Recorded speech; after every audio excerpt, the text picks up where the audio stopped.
भगवान बता रहे हैं कि जो उच्च कोटि का साधक है उसके मन में प्राय ये प्रश्न उठता है, आत्म साक्षात्कार के बाद क्या? कि आत्म साक्षात्कार के बाद मेरा जीवन कैसे होगा? क्या जीवन में कोई परिवर्तन आ जाएगा या ऐसे ही चलेगा? तो भगवान इसका उत्तर दे रहे हैं। देखिए, ये कुछ जो मंजिल के करीब पहुंचता है ना, उसको ये प्रश्न आता है। जो दूर है उसको तो आएगा ही नहीं, क्योंकि उसको मालूम है होना ही नहीं है, तो क्या हम उसके बारे में साक्षात्कार अभी हुआ ही नहीं तो सोचेगा नहीं हुआ नहीं, मतलब जो होने के करीब है वो ये प्रश्न उसके मन में आएगा। जैसे लास्ट ईयर में होता है ना, डिग्री के लास्ट ईयर में स्टूडेंट्स पे पैकेज देखने लगता है कि बस अब तो हम पूरा हुए, अब हमें कितना मिलेगा। शुरू में नहीं देखता, शुरू में तो सबको इंटरेस्ट में मालूम है 4 साल 5 साल 7 साल बाद हमें मिलेगा, तो तब तक क्या स्थिति रहेगी। तो भगवान इसका बिल्कुल उत्तर दे रहे हैं। पहले भी बता दिया, पहले भी इसको भगवान ने बताया है कि आप दो हो जाओगे। एक तो आत्मा में रमण करेगा और जो आप दूसरा है वो आपका प्रारब्ध से प्रेरित कर्म करेगा। ये है। अच्छा, प्रारब्ध आम आदमी की जो प्रारब्ध है वो दूसरी प्रारब्ध में कन्वर्ट हो जाती है,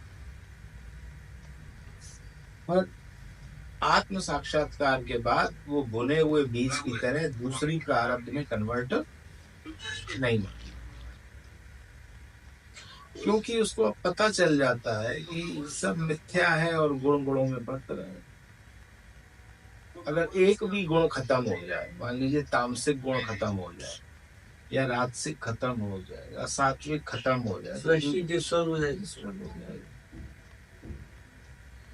एक सात्विक पुरुष जो है 100 राजसिक पुरुष और 1000 तामसिक पुरुष को बैलेंस कर लेता है, तब सृष्टि चलती है।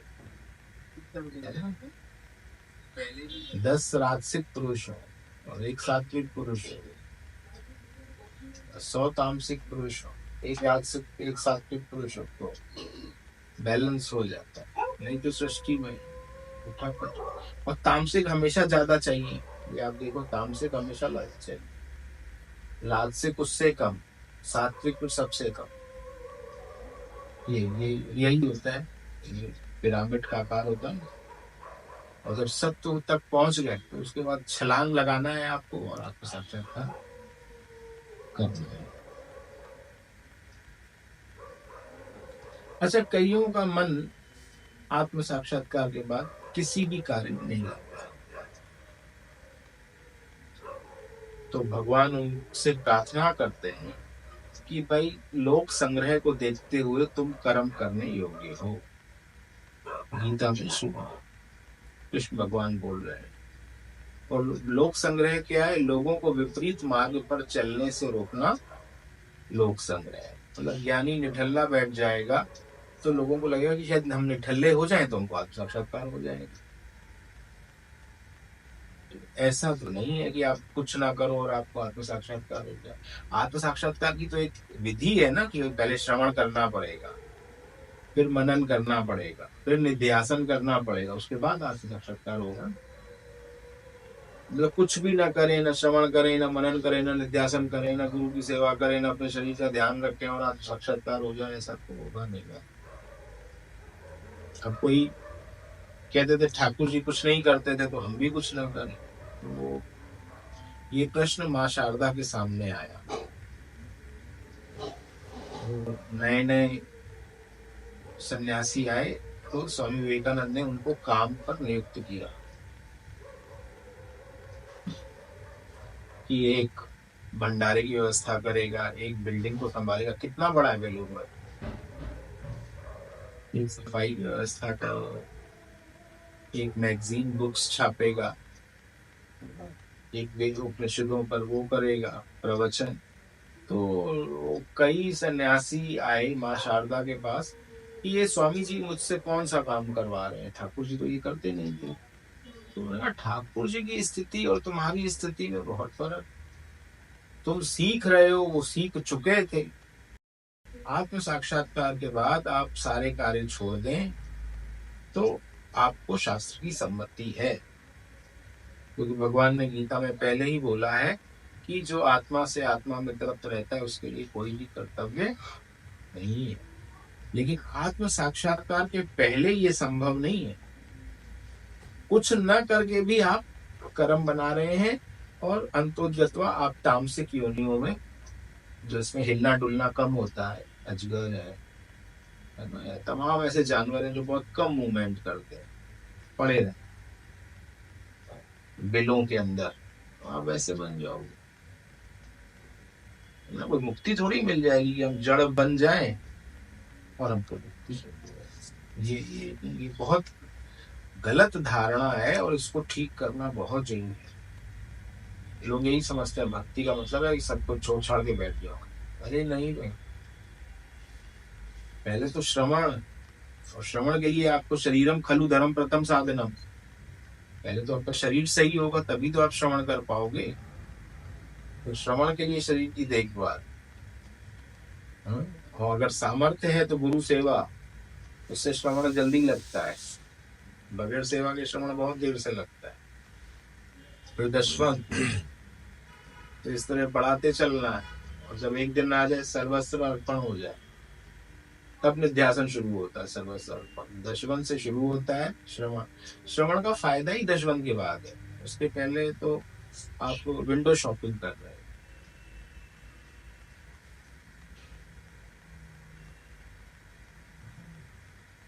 अच्छा, ज्यादातर ब्रह्मज्ञानी कैसे होते हैं? देव पूजन, देवार्चन, पूजा पाठ में लगे रहते, स्नान और शौचम, मतलब सूर्योदय से पूर्व स्नान कर लेना, ये उत्तम माना जाता है। सूर्योदय के बाद प्रथम पहर में स्नान करना ये उत्तम, और सूर्योदय से पहले अति उत्तम। दिन में 2, अभी कल्पवास शुरू होगा, अभी 13 जनवरी को महाकुंभ में, 13 जनवरी से 26 फरवरी तक शायद एंड है। 13 जनवरी से कल्पवास उसने लिया था ना मानशु में, कल्पवास। तो कल्पवास में क्या है कि 2 टाइम स्नान करना है पूरे दिन में, 2 टाइम। वैसे तो है सूर्य, एक स्नान सूर्योदय के बाद, एक स्नान सूर्यास्त के बाद, 2 टाइम, वो भी संगम में जाके।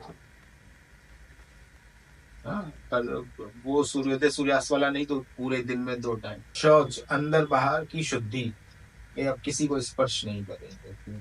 शौच, ब्रह्मचर्य, किसी को भी नहीं स्पर्श कर, धीरे धीरे अपने शरीर को भी स्पर्श नहीं कर, ये किसी को नहीं देखना है, धीरे धीरे अपने को भी नहीं देखना है।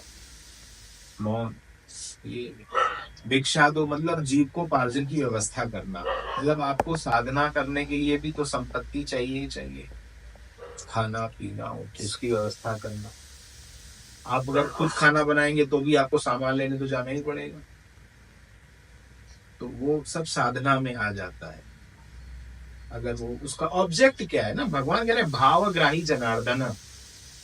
किसी काम के पीछे, अब कोई गृहस्थ जा रहा है सब्जी लेने, तो उसका उद्देश्य कोई परमात्मा थोड़ी होता है, वो तो गृहस्थी की गाड़ी खींचने के लिए जा रहा है। वही एक सन्यासी सब्जी लेने जा रहा है, तो उसकी तो वो साधना में काउंट हो गया, उसका थोड़ी हुआ गृहस्थ, वो तो गृहस्थी की गाड़ी खींचने के लिए जा रहा है ना। उसका ये थोड़ी ऑब्जेक्ट है कि परमात्मा मिल जाए, उसका तो ये ऑब्जेक्ट है कि घर में घरवाली बनी रहे। ऑब्जेक्ट में फर्क हो जाता है ना। भावग्राही जनार्दन, तो इसमें भी कई होते हैं ना, संन्यास होता है, एक आदमी साधना कर रहा है कि हमें माया के लिए करनी है, तो उसका फिर माया में काउंट होगा, जैसे गृहस्थ का माया में काउंट हो रहा है। कई जो बड़ी बड़ी ऑर्गेनाइजेशन में साधना, हाँ, तो कहाँ हो पाता है आत्म साक्षात्कार? यही तो बार बार बताया जाता है कि वो बाधक है, और क्या इतनी देर से बताया जा रहा है। ये सोच रहे हैं कि किसी हम बड़े ऑर्गेनाइजेशन में चले जाएंगे और हमारी साधना हो जाएगी, वहां ऐसे ग्रह की माया है। वैसे वो जो ये स्वतंत्र साधना है, ये बस ये लास्ट है, ये आप करिए। तो जो करना इज नेक्स्ट टू इम्पॉसिबल, बहुत मुश्किल है, पर जो कर सके या स्वामी विवेकानंद बोलते थे कि उसका सहारा लेके करो, पर वो आदमी ऐसा सहारा लेता है कि छोड़ता ही नहीं। फिर कैसे छोड़ेगा? जो 30 में नहीं छोड़ पाया वो 60 में कैसे छोड़ेगा? और बड़े ऑर्गेनाइजेशन में क्या होता है, बड़े कमरे, बड़ी गाड़ियां, नौकर चाकर, इनकी आदत पड़ जाती है, तो इसके बगैर नहीं होता है। आप चाहे कोई भी देखो, बीसी वो है जो ये बड़े बड़े मंदिर बनाते हैं अक्षरधाम वाले, तो उनको फ्लैट में मजा ही नहीं आएगा। तो इतने बड़े बड़े वो देख लिए उन्होंने, उसी में रहना, उसी में खाना। तो बोला कि ये कार्य तो आत्म साक्षात्कार के बाद भी चलेंगे। स्नान, पूजा पाठ, ब्रह्मचर्य, और आत्म साक्षात्कार के बाद भी आपको अगर शरीर को संभालना है तो फिर उसके लिए सारी व्यवस्था होगी, कपड़ा लत्ता।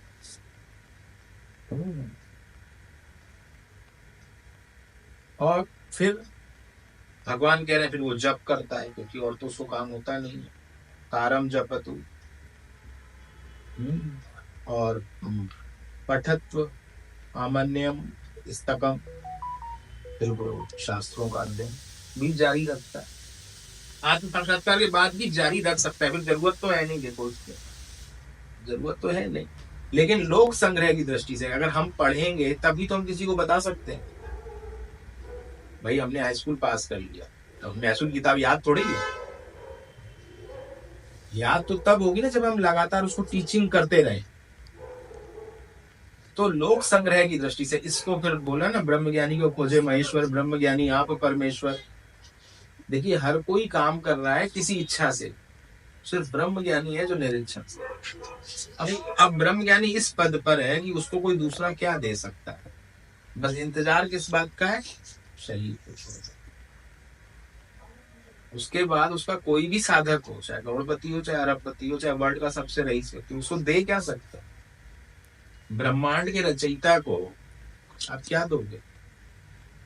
ब्रह्मांड की कोई चीज अर्पण करोगे, वो तो वो वैसे ही बना सकता है। पर ये प्रश्न तब उठते हैं जब साधना के आप अंतिम पड़ाव में। शुरू शुरू में तो ये सब प्रश्न उठते ही नहीं। विष्णु ध्यायतु, बुद्धि बगैर भले ही विष्णु का ध्यान करे, जो ये विष्णु के हैं ना रूप, राम कृष्ण, फिर भागवत पढ़े या उनकी पूजा अर्चना में लग जाए, कृष्ण कृष्ण बोले या शिव शिव बोले, राधा राधा बोले, जो भी बोले, अथवा ब्रह्मानंद में भले ही लय हो या ब्रह्मनिष्ठ होके रहे, एको ब्रह्म द्वितीय नास्ति, किंतु मैं तो उनका साक्षी हूं, ये उसको लगता नहीं कि मैं कुछ कर रहा हूं। जब तक लग रहा है कि मैं कुछ कर रहा हूं तब तो फिर साधक ही है।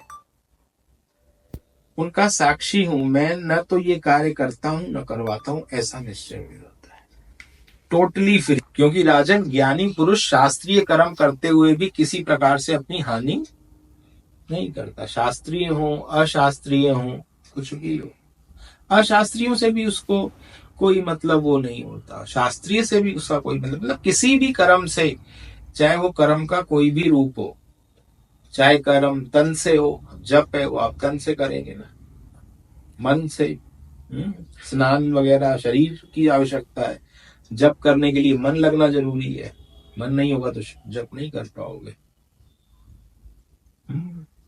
चाहे बुद्धि का प्रयोग करके उपनिषदों और शास्त्रों का अध्ययन करे, उसके बाद मौज है उसकी, करे ना करे। अगर लोक संग्रह के लिए करता है मान लो, क्योंकि अगर हम खुद स्टडी नहीं करेंगे तो हम बता क्या पाएंगे?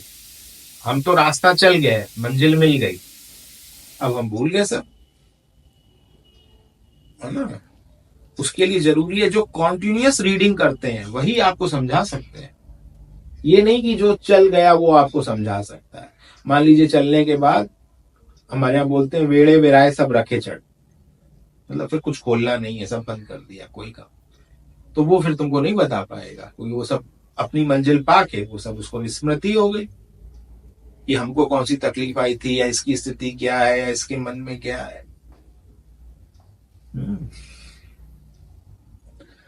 तो ये है।